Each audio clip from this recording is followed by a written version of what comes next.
What's up, Horizon Youth? My name is David. Hi, I'm Wendy. I would like to welcome you today. We just like to remind you to social distance, 6 feet, 2 meters, that kind of thing. Basically If you my height. can't, wear a mask, hand sanitize, just keep safe because we're in the middle of a pandemic. So What's next, David? So we got a service night November 25th. You do not want to miss out on that. So register on horizonfam.ca. There's only 50 spots. 50 spots. So, Don't miss out. yeah. Don't or miss else out. you'll be stuck at someone's house Yeah. and we'll be here. We'll be So, here having so much fun, so you don't want to miss out on that. Definitely. And we have a new series coming out called Like Me. So I would like you to get your notebooks out, That. iPads if Yes. you're cool, and write notes because apparently heaven is looking. Don't code us, but Yeah, you don't want to, no. Well, anyways, it's good to see you guys. Have a good rest of your week. See you next Bye. week.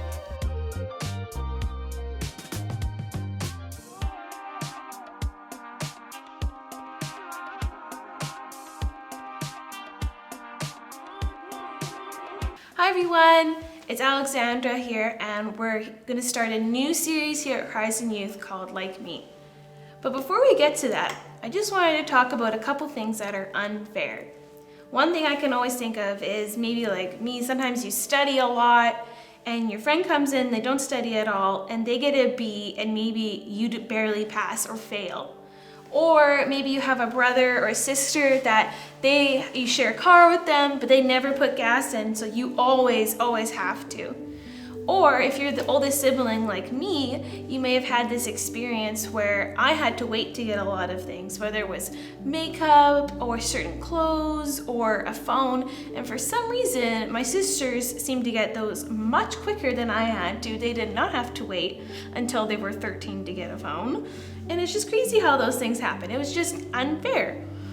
And I think a lot of times when I find things that are unfair is when I'm just happen to be scrolling on Instagram and I'm minding my own business and then I'm watching someone's story and I'm like, oh, that's unfair.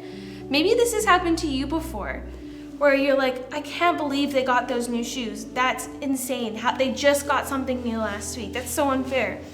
Or I can't believe they're getting the PS5. It's not even out yet. I can't believe they're gonna get that. I could never afford something like that.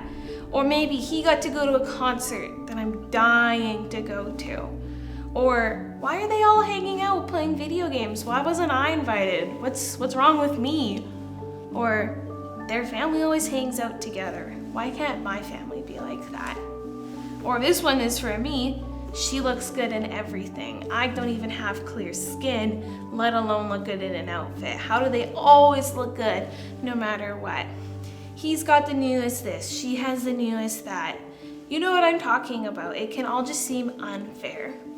I can go from feeling good to not feeling good in a minute of seconds just through a quick scroll on Instagram. So our first question is, if you could only use one app or website, what would it be and why?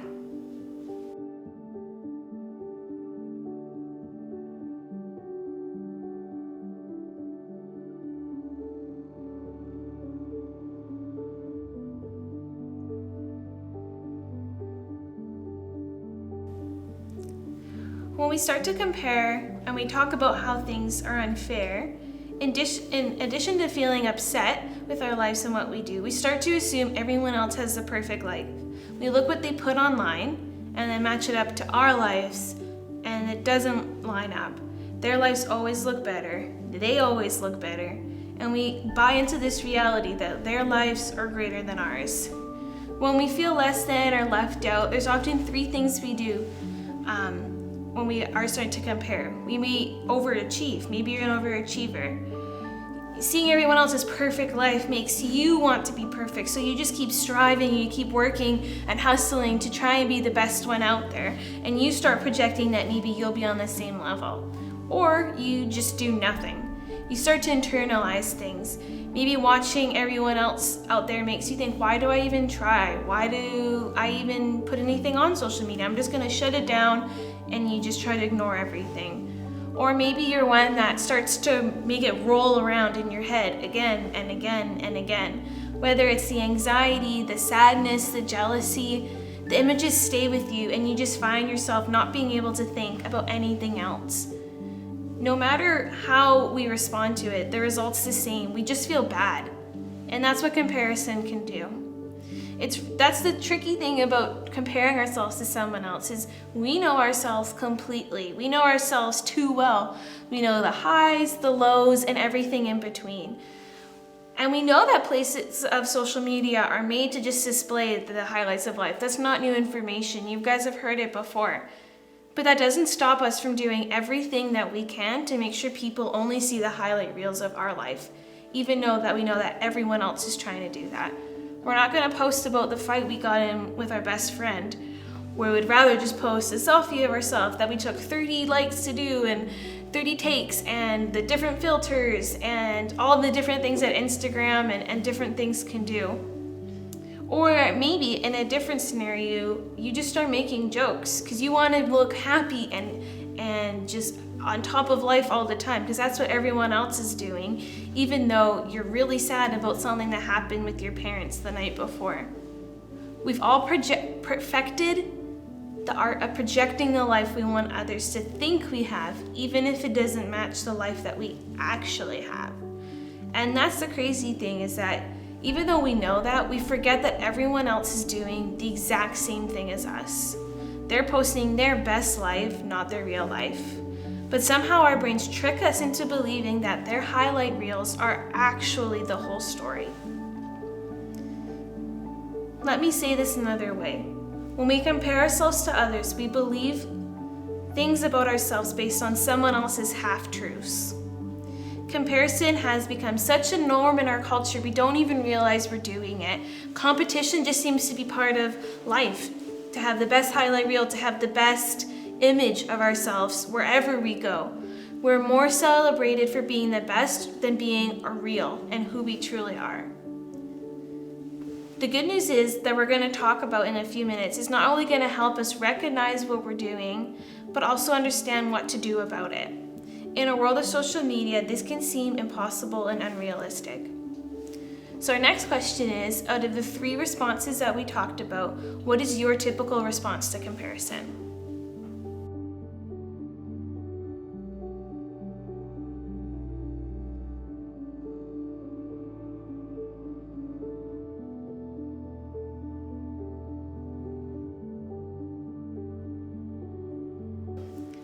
One of the greatest teachers and followers of Jesus that ever lived was someone named Paul. I'm sure you might have heard of him before. He made it his mission that everyone that he knew would come to know who Jesus was.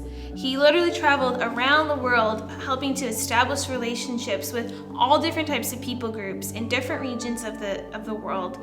And they all came to recognize him as a key leader when it came to following Jesus.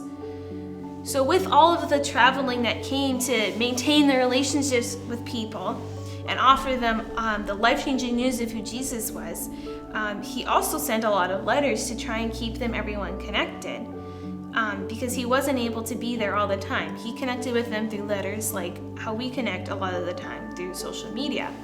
In those letters, Paul was known for being quite direct. I can be a little direct sometimes. He was really passionate about following Jesus and leading everyone to do the same and to live like he was. So while everything Paul did was out of love, it likely felt to some people like they were being called out in their lives, and sometimes they were because they just weren't measuring up. In response, what they did was a lot of times what we do. They lashed out. They began to tear Paul down, really. Their strategy to make themselves feel better was to make him look worse. And to look at how Paul responds to their criticisms, and I really love this, it comes out of 2 Corinthians 10:12. I'm going to read it. "Oh, don't worry. We wouldn't dare say that we are as wonderful as these men who tell you how important they are. But they are only comparing themselves with each other, using each other as a standard of measurement. How ignorant." Shoot, that's pretty straightforward. I think this is actually what you would call sarcasm, and it's right in the Bible. Paul was taking his critics head on. The point that he makes is true, though. It was ignorant of themselves to make themselves look better just by comparing themselves to others. What Paul is saying in no uncertain terms is that it's ridiculous to let our behaviors and our lives be based on comparison to everyone else's behaviors and their lives. Think of it this way. Would you be okay with someone coming in and telling you what to do with your decisions and to control your life if they just followed you around all the time? No, that's crazy. But then why do we allow them through comparison to control our minds and our decisions that way, subconsciously? It's even more crazy to spend time figuring out how you measure up to someone in order to make yourself look better. If Paul sums it up by saying, like, hey, look, comparison to any other human as a human is an ignorant idea and just makes you look silly. And that's just the Bible. That's not the way that God created us to be. True life, true growth, and happiness does not come from comparing ourselves to others. That's a really bad measuring stick. True growth and life and happiness comes from a relationship with God, and that's what He has to say about us, and what He has to say about us. There's a principle found in a book of Proverbs, which is from the Old Testament, before Jesus came around, and that Paul would have known by heart. It says, above all else, guard your heart and everything that flows from it, from Proverbs 4:23. Solomon, who wrote this, was passionate about how important it was to guard our hearts. Why? It's simple. Everything that we do and everything that we believe comes from our hearts. Our hearts matter because they control everything else, so we should guard our hearts. They're so influential. The opposite, one of the quickest and the most destructive ways to destroy our hearts, is to compare. If we see a post about how someone else's life is so great and we allow it to get into our hearts, it messes who we are and what we believe about ourselves, and that's when we're in danger. If we make ourselves feel less than and worthless, it's like an attack on our hearts, and that can ultimately lead to messing with our whole lives. That's why we have to get it right. Don't compare your worst with their best, and that's our bottom line for today. Don't look at someone else assuming that their life is perfect and that concluding that your life is no good in that moment, because you don't really know what their life is, but their best is not comparable to your worst. Don't make a decision about how you look based on someone else's picture. A picture that's been taken 30 times, that's been filtered, that's been edited. It's not reality. Again, don't make decisions about your worth based on what you perceive in other people's. So this is our question. We all know that social media does not represent our real lives, but why do you think it still affects us so much?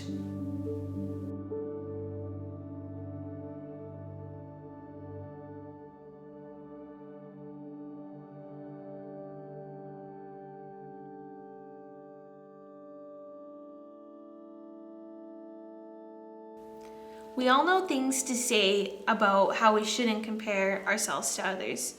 But how do we actually fight the temptation to comparison that can sometimes rule our lives? How do we guard our hearts? It may not be easy, but it really does start with the word that Solomon used, which is guard. This means that we really need to set some boundaries for what you see and what you allow your heart to participate in. If something messes with you, destroys how you feel, or can get in your heart in a bad way, causing those jealousy or those angry feelings, you need to pay attention to that and step in and give yourself a break. You guard your heart when you guard your Instagram, your TikTok, when you guard your scroll, your Snapchat, when you get likes, when you don't get likes, when your friends are with you, when your friends aren't with you. You need to guard all of those times. Guard who you spend life with. When they complain all the time, you need to guard that part of your life. In other words, when you find yourself in a situation, either on social media or in real life, where you need to compare yourself to others, or you feel like you need to compare yourself on others, you need to be on guard. Pay attention. Pay attention to things how make you feel. Pay attention to that. Something is trying to get in your heart, and we need to set a boundary there. That's like a really key thing to learn in your life, is how to set boundaries. So much of these things can be tough in the moment. Those things that's what we always need to be on guard, and that can be really helpful. We need to pay attention to what you do and when you do it, when you feel yourself spiraling into the comparison game. So when these happens, ask yourself these questions. Number 1, what things are feeling how I feel? Why am I feeling like this? Number 2, what are some things that I want to do because of how I feel? And number 3, what or who am I comparing myself to that's bringing up these feelings? We guard our hearts by paying attention to what we feel and when we're tempted to play the comparison game. This may seem like a really big task, but that's why we're going to discuss it a little bit more. So our next question is, what do you think it means to guard your heart? And what do you personally need to guard your heart from?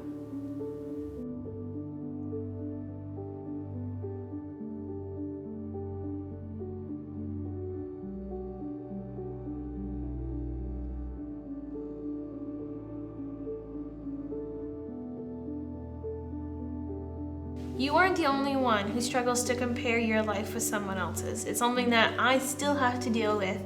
But like the questions earlier, I have tools that help me. Remember, don't compare your worst to their best. But what would it look like if you began to guard your heart when it came to comparing your life to others? Imagine being able to walk in confidence about who you are.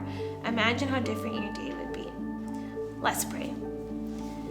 Dear Jesus, thank you for everyone that's watching right now. Thank you that you made us, God, and we don't need to compare ourselves because you created us all individually and uniquely.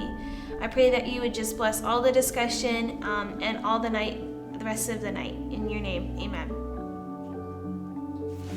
Bye.